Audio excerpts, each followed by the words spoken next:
have we got something special for you today. It's Take Your Channel to Work Day.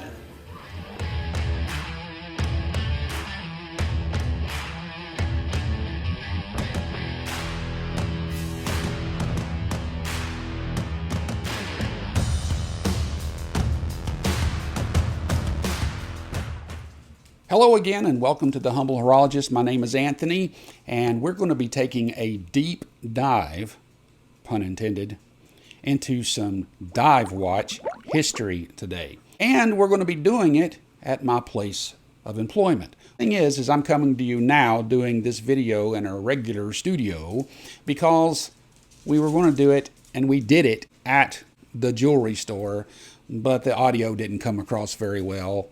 And so we're having to delete some of the video and overdub the audio. But if you don't mind, we're going to have fun.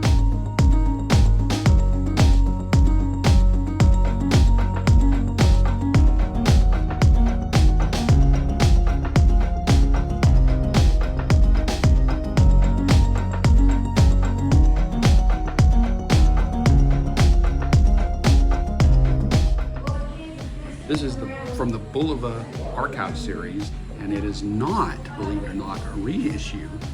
It is actually the issue of a prototype. Something to think about.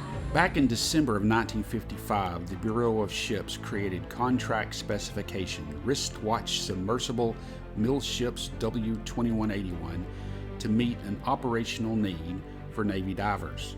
Some of the primary requirements of the watch were watertight to specified depth, impervious to the entrance of water vapor for periods of many months, visibility in the dark, and an outer rotatable ring.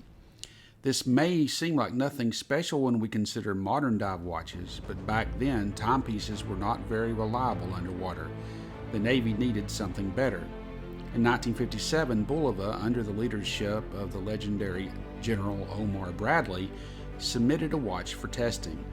It was very well received, and even up until 1959, when a full-page article was published describing the watch, the Navy was, for all intents and purposes, expecting delivery. However, a lot was going on at Bulova. In just a couple of years, they would release a horological game-changer, the Accutron. On top of that, the watch that Bulova was about to put into production was very, very similar to the Blancpain 50 Fathoms, the world's first modern dive watch, released in 1953. All one had to do is compare the two and see that the similarities are all too coincidental.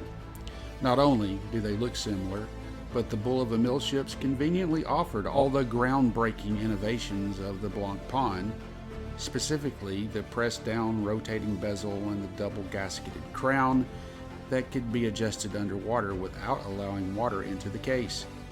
All total, Bulova produced only 12 watches for testing before the company simply walked away from the contract, leaving the millship's dive watch to nearly be forgotten.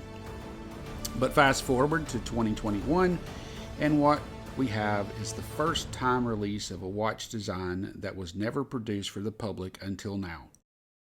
Let me pause for just 1 second and ask you to do a favor for me. Would you please, if you haven't already, give this video a thumbs up, like it, and subscribe to the channel. That would help us tremendously, and in the spirit of Christmas, I humbly implore you, please share this video with others so that this channel may grow and we can talk about more watches in the weeks and maybe even the years to come. Aside from a modern Miyota movement, the Bulova millships is faithful to the original in almost every detail. The changes only made things better, such as using non-radioactive loom. There's a double-domed sapphire crystal and a screw-down crown, which contributes to the stated 200-meter water resistance. The 41mm case is stainless steel with a period-correct lug width of just 16mm.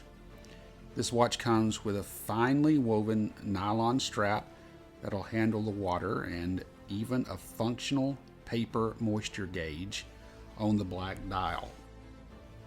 Bulova released two versions of this watch, one being a special edition that's limited to only 1,000 pieces. And then there's this one that you're looking at, and it is more commonly available. There's much more to this story, but there's so much more than I have time to share here.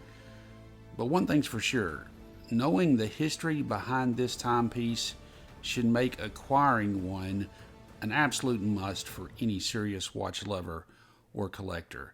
And I can tell you right now that I would love to have one and plan on getting one as soon as possible. Well, I hope that you liked this video. I hope that it was informative, and I hope that you have a new appreciation for the Bulova mill ships. And, if you want one, I can set you up. Just look at the link below the video. Before we go, I do want to remind you that Christmas is coming up.